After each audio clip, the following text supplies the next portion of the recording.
Welcome to the Pool and Spa Pro Influencer Series. I'm Associate Editor Anthony LaCicero. Throughout the series, we'll bring you video interviews filmed during the PSP/Deck Expo.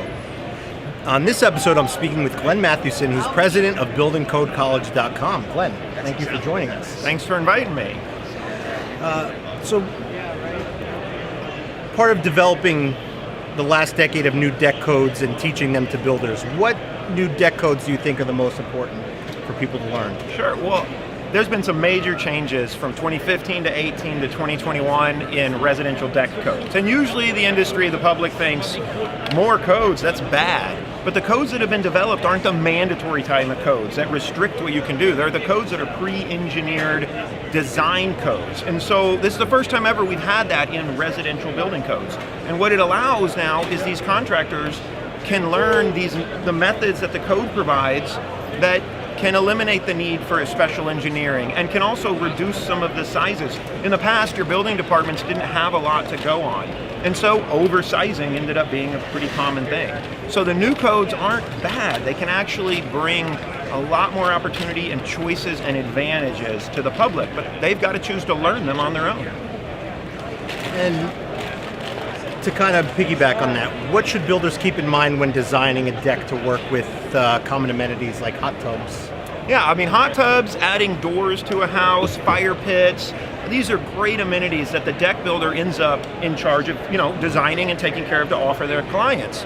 But these also require some additional knowledge to these specific features. So often they'll put a hot tub on a deck or beside a deck and only think of wiring the hot tub, but not about all of the safety hazards around and revolving around the hot tub, like overhead service conductors, glass right near the hot tub.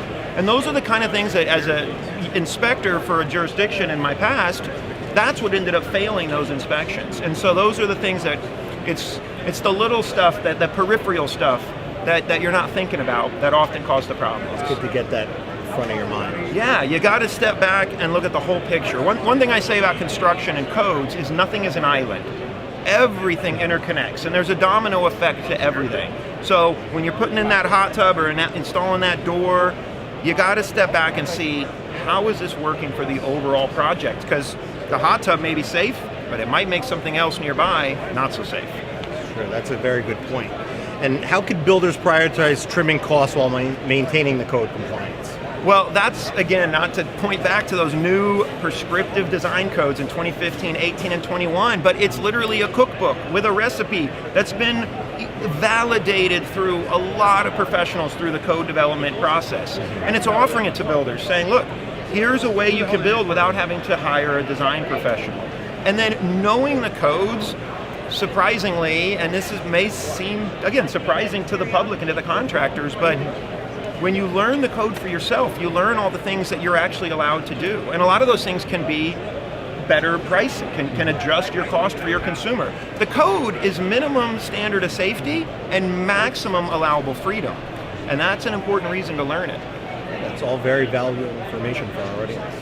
Thanks. Thank you for joining us. Thanks for having me. Pleasure. Thanks.